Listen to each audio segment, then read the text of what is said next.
சிரிச்சு ஏமாத்தி முதுகுல குத்துறதுல நீ மண்ணன்னு நல்லா தெரிஞ்சுக்கிட்ட. அம்மா, உனக்காவது ஒரு குத்துதாம முதுகுல விழுந்தது. ஆனா என் மனசெல்லாம் காயமா இருக்குமா. நான் எப்படி தவிச்சிருப்பேன். ஐயோ, நான் யாருக்கும் எப்பவும் எந்த கெடுதலும் நினைச்சது கிடையாது. நான் எல்லாருக்கும் நல்லதுதான் நினைச்சுக்கிட்டு இருக்கேன். ஆனா ஏன் ராசி எல்லாமே தப்பு தப்பா ஒர்க் அவுட் ஆயிட்டு இருக்கு. அந்த கடவுளுக்கு என் மேல கருணையே இல்ல. எப்படி கருணை வரும்? உன்னை நல்லவன நீயே சொல்லிக்கிறியா? உன்னை மாதிரி அயோக்கிய உலகத்திலேயே இல்ல. கருணை காட்டுவார் கடவுள். கால்ல போட்டு மிதிப்பாரு உன்னை. திவ்யா, போதும் திவ்யா. புருஷனை எப்படி பேசணும்னு ஒரு இது இல்லையா? ரேகா, நீயாச்சும் கொஞ்சம் எடுத்து சொல்லுமா. அத்தை, சும்மா மஞ்ச பையில தாலிய வச்சு உங்ககிட்ட ஆசீர்வாதம் வாங்கி ஏமாத்திட்டாருன்னு சொல்லாதீங்க. அதனால இப்ப என்ன கேட்டு போச்சு? இவர் ஒண்ணாவது செய்யலத்த. நான் தான் உங்க ஆசீர்வாதம் கிடைக்காம கல்யாணம் நடக்க கூடாதுன்னு இவர் எவ்வளவோ மறுத்தோம் பிடிவாதமா உங்ககிட்ட கொடுத்து விட்டேன். அதனால இவரை நீங்க தப்பு சொல்லாதீங்க. நீ 1000 சொல்லுமா, அவர் செய்யலாமா? எவ்வளவு நம்பிக்கை வச்சிருந்த அவர் மேல. என் முதுகுல குத்தலாமா? நான் பல தடவை சொல்லியிருக்கேன், எனக்கு என் 3 பசங்களை விட மாப்பிள்ளை தான் முக்கியம்னு. பிள்ளைங்களா மாப்பிள்ளையான்னு ஒரு கேள்வி வந்தா என் பிள்ளைங்களை விட மாப்பிள்ளை தான் எனக்கு வசத்தின்னு எவ்வளவு தூக்கி வச்சிருந்தேன் தெரியுமா? அதெல்லாம் ஒரேடியா நாசம் பண்ணிட்டாரு. பதிலுக்கு என்ன செஞ்சிருக்காரு? என் பொண்ணுக்கு பார்த்த பையனை கடத்தி வச்சுட்டு இவரு வந்து தாலி கட்டியிருக்காரு. சரி, இவ்வளவு கஷ்டப்பட்டு கல்யாணம் பண்ணாருல, அந்த வாழ்க்கையை மதிச்சு நடந்தாரா? இல்ல என் பொண்ணதான் சந்தோஷமா வச்சிருந்தாரா? இவன் அந்த வீட்டுல இருந்ததை விட இந்த வீட்டுல இருந்தது தானே அதிகம். இப்படி என் பொண்ணு வாழ்க்கையை நாசம் பண்ணிட்டாரு. இந்த ஆளெல்லாம் சும்மா விடக்கூடாதுமா. நான் இப்பவே போலீஸ் ஸ்டேஷனுக்கு போறேன். அந்த குடும்பத்தையே கொண்டு உள்ள தள்ளுறேன். ஏய் திவ்யா, நில்ல. ஏற்கனவே 2 மாசம் நீ இந்த வீட்டுல இருந்து நம்ம குடும்பமான சந்தி சிரிச்சது போதாதா? இப்போ போஸ்ட் அடிச்சு ரோட்ல விட்ட கிளம்பிட்டியா? இந்த குடும்பத்துல எந்த பிரச்சனை வந்தாலும் இந்த 4 செவத்துக்குள்ளேயே பேசி தீர்த்துக்கணும். அதை விட்டுட்டு போலீஸ் ஸ்டேஷனுக்கு போறது, கோர்ட்டு படி ஏறுறது, யாராவது திமிர்த்தனை பண்ணிட்டு இருந்தீங்க அப்புறம் நான் பொல்லாதவள் ஆயிடுவேன். போகல. அத்தை, இனிமே உனக்கு மரியாதை கிடையாது. வெளியே போடா.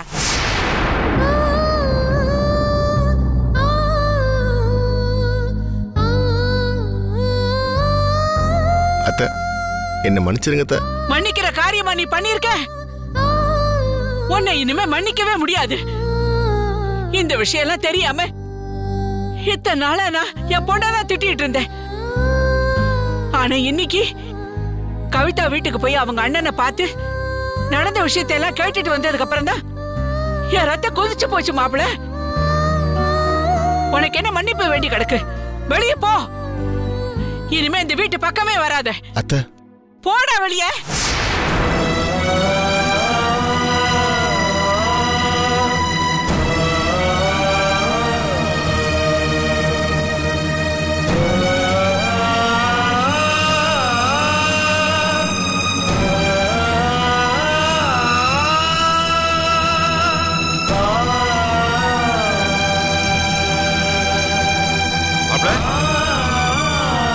என்ன என்ன மாப்பிள்ள, என்ன? நீ வா வா மாமா.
அம்மா, மாத்திரை சாப்பிடுமா.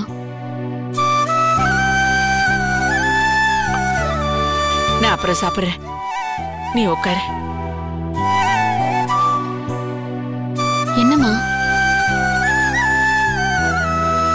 திவ்யா, என்ன மன்னிச்சிருமா.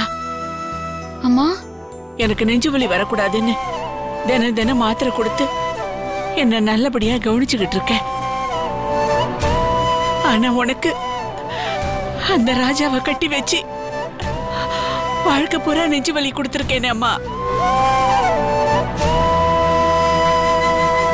அம்மா, நீ என்ன தெரிஞ்சேவா செஞ்ச? உனக்கும் இதுக்கும் என்னம்மா சம்பந்தம்? எனக்கே இப்பதான் இந்த விஷயம் தெரிஞ்சது. ஆனா அந்த ராஜா வாயை திறந்தாலே போய் பித்தலாட்டம் தாமா. அதனாலயே அந்த ஆளை எனக்கு பிடிக்காம போயிடுச்சு. இல்லடி, ராஜா அந்த அளவுக்கெல்லாம் மோசமானவன் கிடையாது. சும்மா இருமா. அந்த ஆகாஷ் சொன்ன விஷயத்தை கேட்டதுக்கு அப்புறமா நீ இப்படி சொல்றியா? அந்த ஆகாஷ் சுந்தரி ஐயா அவ தம்பியை பத்தி மட்டும்தானே தப்பா சொன்னா. ராஜாவை பத்தி எதுவும் சொல்லலையேம்மா. மூளை எப்பவும் வெளியில தெரியாதுமா. அந்த கடத்தல் நாடகத்துக்கு மூளையா செயல்பட்டது அந்த ராஜாவா தான் இருப்பான். திவ்யா, கல்யாணத்துல நடந்த விஷயத்தை வச்சு இப்போ உன் வாழ்க்கையை நாசம் பண்ணிக்க போறியா? கல்யாணம் முடிஞ்சு 10 மாசம் ஆச்சேம்மா. எப்ப நடந்தாலும் தப்பு தப்புதாம்மா. துரோகம் துரோகம் தான். அதை மன்னிக்கவோ மறக்கவோ முடியாது. அப்படிப்பட்ட ஆள் கூட இனிமே நல்ல குடும்பம் நடத்த முடியாதுமா. உன்னை கல்யாணம் பண்ணிக்கிறதுக்காக ராஜா நாடகம் போட்டான்னு வச்சுக்கிட்டாலும் உன் மேல இருக்கிற அளவுக்கு அதிகமான பாசத்தினால தானம்மா அப்படி செஞ்சான். அந்த பாசத்துக்காகவாது நீ மன்னிக்கல அல்லம்மா? உனக்கே தெரியும் இல்லம்மா, அவன் கல்யாணத்துக்கு முன்னாடி உன்னை கட்டிக்கிறதுக்காக நம்ம வீடு தேடி வந்து எப்படியெல்லாம் அவமானப்பட்டிருக்கான். உன்னை அவன் அந்த அளவுக்கு நேசிக்கிறாமா. அவனை நீ மன்னிக்க கூடாதா? அம்மா, நீ விழுந்த இடத்த பாக்குற, நான் வழுக்கி விட்ட இடத்த பாக்குறேன். மறுபடியும் வழுக்கி விழுந்துடக்கூடாதுன்னு ஜாக்கிரதையா இருக்கணும்னு நினைக்கிறேன். அது தப்பா? திவ்யா, உன் முதுகுல நீயே தட்டி கொடுத்து சந்தோஷப்பட்டுக்க முடியாதுமா. நீயே உன் தோள்ல சாஞ்சி அழவும் முடியாதுமா. வாழ்க்கையில அவங்களுக்குன்னு ஒரு துணை வேணுமா. இத உணர்த்ததா கடவுள் நிழல்ல உன்னை படைச்சு ஒவ்வொரு மனுஷனுக்கும் கொடுத்திருக்காரு. இல்லைன்னா நம்ம நிழலுக்கு என்ன உபயோகம்? நீயே சொல்லுமா. அம்மா, நீ சொல்ற அட்வைஸ் கேட்கறதுக்கு ரொம்ப நல்லா இருக்குமா. ஆனா நீ சொல்ற அட்வைஸ் அந்த நிழல் மாதிரி எந்த பிரயோஜனமும் இல்ல. நான் அந்த ஆள் கூட சேர்ந்து வாழ மாட்டேன். திவ்யா,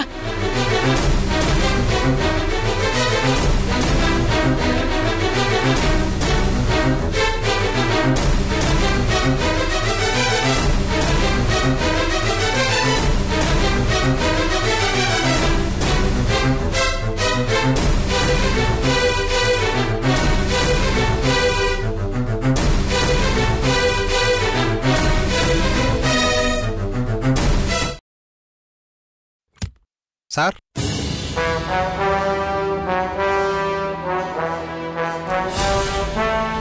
சார் வணக்கம் சார். நான் தான் ராமன் சார். முதல்ல இந்த கண்ணாடியை கேட்டுங்க. Sorry sir. உட்காருங்க. சார், நான் வந்து சுந்தரலிங்கம் சாரோட கன்ஸ்ட்ரக்ஷன் கம்பெனியில் பில்டிங் கான்ட்ராக்டராக இருக்கேன் சார். உங்ககிட்ட காலையில் கூட பேசுனேன் சார். அந்த டீலிங் விஷயமா நேரில் உங்களை பார்த்து பேசிட்டு போகலான்னு வந்தேன் சார். இந்த ஃபோனில் பேசின மேட்ரு தானே?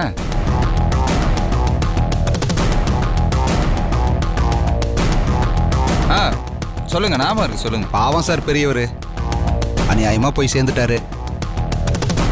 இல்லை, நீங்கள் என்ன விஷயமா? சார், ஐயாவோட பில்டிங் கன்ஸ்ட்ரக்ஷன் எல்லாம் பாதியிலேயே நிற்கிது. மொத்தம் 3 கன்ஸ்ட்ரக்ஷனு. ஆக்சுவலாக முதல்ல கொடுத்த கொட்டேஷன் பிரகாரம் பார்த்தா இப்போ விலைவாசி எல்லாம் தாறுமாறாக ஏறி இருக்கு. கட்டுப்படி ஆகலை சார். அதனால நமக்குள்ள ஒரு சின்ன அட்ஜஸ்ட்மெண்ட் சார்.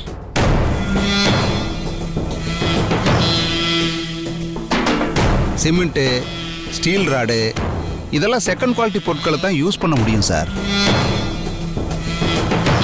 அதை மட்டும் நீங்கள் கண்டுக்காமல் இருக்கணும்.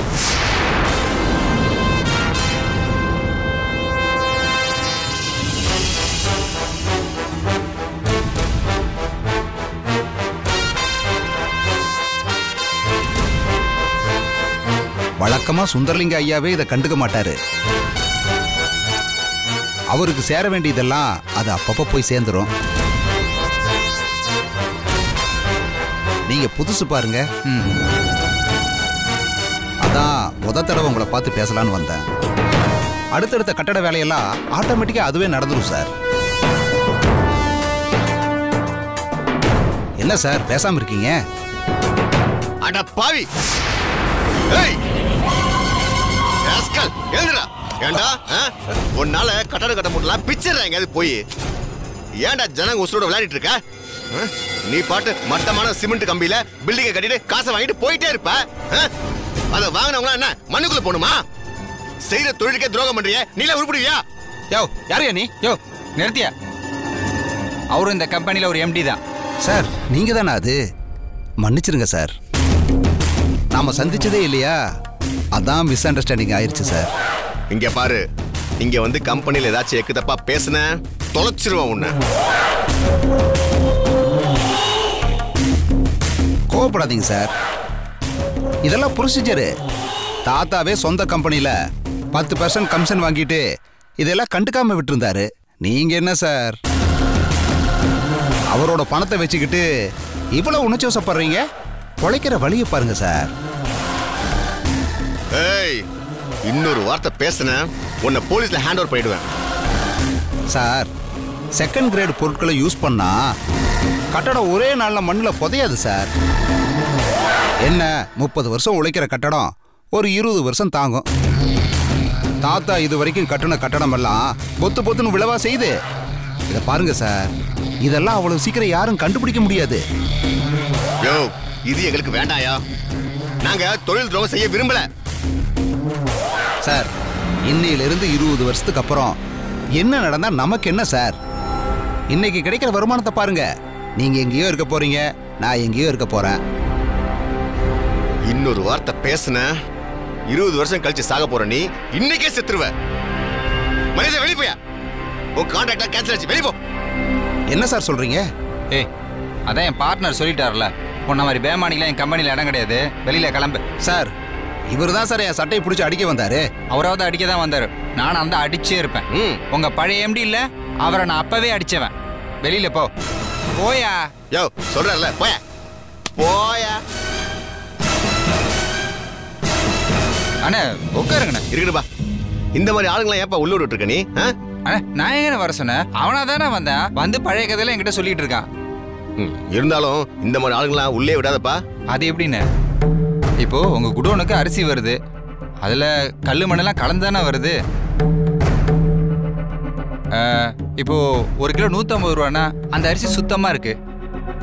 அதே கிலோ 30 ரூபா அரிசினா அந்த சுத்தம் இருக்கா? இல்ல, அதே மாதிரி தானே. உங்களுக்கு ஏழையும் வேணும், பணக்காரனும் வேணும், அப்படிதானே? அதே மாதிரி தான் இதுவும். அது சரிப்பா, இருந்தாலும் அண்ணே நம்ம ஒன்றும் ஆசிரமம் வச்சு நடத்தல, எக்ஸ்போர்ட் கம்பெனி வச்சு நடத்துறோம். இங்க யோகியம் எவ்வளவு முக்கியமோ அதை விட அயோக்கியம் ரொம்ப முக்கியம். அண்ணா இதெல்லாம் உங்களுக்கு தெரியாதா? அது சரிப்பா, இது தாத்தாவோட சொத்து. ஏதாச்சும் எக்கு தப்பாயி போச்சுன்னா நாம எடுத்து வைக்கிற ஒவ்வொரு அடியும் நமக்கு ரொம்ப முக்கியம். நல்ல ஞாபகம் வச்சுக்க, இந்த பதவியும் பணமும் இன்னும் நம்மளுக்கு 6 மாசம்தான். அண்ணா சும்மா அதையே சொல்லி பயமுத்திட்டு இருக்காதீங்கண்ணா. இல்லப்பா, இத அடிக்கடிக்கு சொல்லி ஞாபகப்படுத்திட்டு தான் இருக்கணும். இந்த பார், எனக்கு இந்த பிசினஸ் மேட்டர்ல எதுவுமே தெரியாது. நானே உன்னை நம்பி தான் இருக்கேன். அதனால தான் உன் கையில் எல்லாத்தையும் ஒப்படைச்சிருக்கேன். அண்ணா தாத்தாவோட சொந்த கம்பெனி இது, இதுலயே அவர் அயோக்கியம் பண்ணிருக்காரு, நம்ம என்ன பண்ண முடியும்? இங்க பாருப்பா, அவர் சொத்து, அவர் என்ன வேணா பண்ணிருப்பாரு. அதுக்காக நம்மளும் அதே மாதிரி பண்ணிட்டு இருக்க முடியுமா? உயில என்ன எழுதிருக்காருன்னா, லாபம் வந்தாதான் நமக்கு, நஷ்டம் வந்தா அந்த பணத்தை நம்ம தான் ஈடு கட்டணும். அது நம்மளால முடியுமா? நல்லா யோசிச்சு பாரு. நீங்க சொல்றதும் கரெக்டு தானே அண்ணா. அப்புறம் சில டாக்குமெண்ட்லாம் நீங்க சைன் பண்ணணும், பண்ணிடுறீங்களா? உட்காருங்கண்ணே. என் சேர் இங்க இருந்துச்சு, எங்கப்பா? ஓ, உங்க சேர் அது கொஞ்சம் இடைஞ்சலா இருந்ததுண்ணே, அதான் எடுத்துட்டேன். நோ ப்ராப்ளம், நீங்க என் சேர்ல உட்காருங்க. என்னப்பா இது, சேர்ல என்ன இருக்கு? நம்ம செய்யற நல்ல காரியத்துல எல்லாமே இருக்கு. தர்மம் கடைசி வரைக்கும் தலையை காக்கும். இதை புரிஞ்சுக்கிட்டா உலகத்துல எந்த துறையில இருக்கும் ஜெயிப்பான். நான் இப்படியே உட்காந்துக்கிறேன், நீ உட்காருப்பா.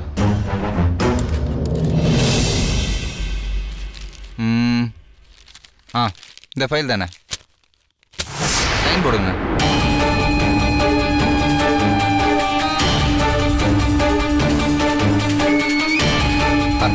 அண்ணா சாரிண்ணே, ஏதோ ஒரு சிந்தனையில் கை தவறி போட்டேண்ணே, தப்பா எடுத்துக்கிறீங்க. பரவாயில்லப்பா, கை தவறலாம், நாக்கும் வாக்கும் தான் தவறக்கூடாது.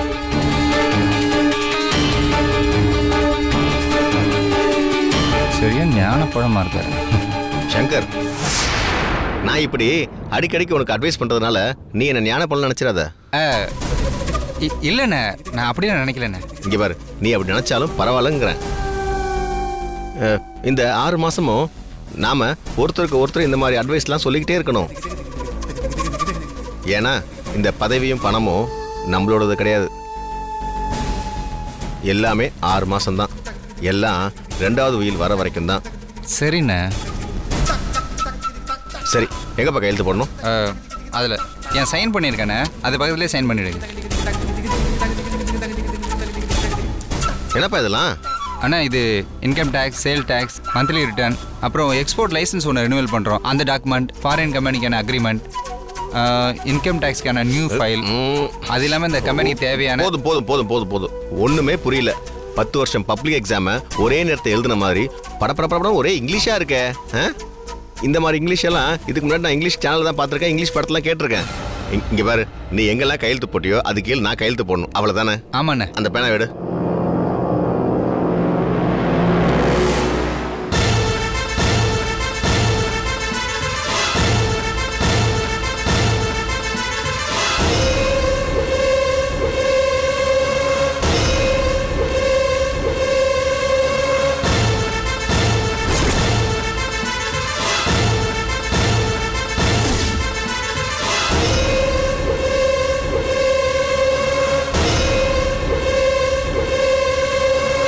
ஷபா, இந்தாப்பா 5 மூட்டை அரிசியை படியில் அளந்து போட்ட மாதிரி கையெல்லாம் குறையுதுப்பா. என்னண்ணா இப்படி சொல்றீங்க? இது மாதிரி இன்னும் 2 ஃபைல் இருக்கு, எல்லாம் சைன். ஐயோ, இதெல்லாம் நம்மளுக்கு வேலைக்கு ஆகுதுப்பா. எனக்கு அரிசி கட்ட வேலை இருக்கு, நான் நாளைக்கு வந்து எல்லாத்துக்கும் கையெழுத்து போடுறேன். ஆனால் எப்படி நான் சும்மாவாண்ணே கையெழுத்து போட்டு? ஐயோ இல்லப்பா, நான் நாளைக்கு வந்து போடுறேனே. சரிண்ணே. சரி, வரட்டுமா? வாங்க, பார்த்துக்குப்பா.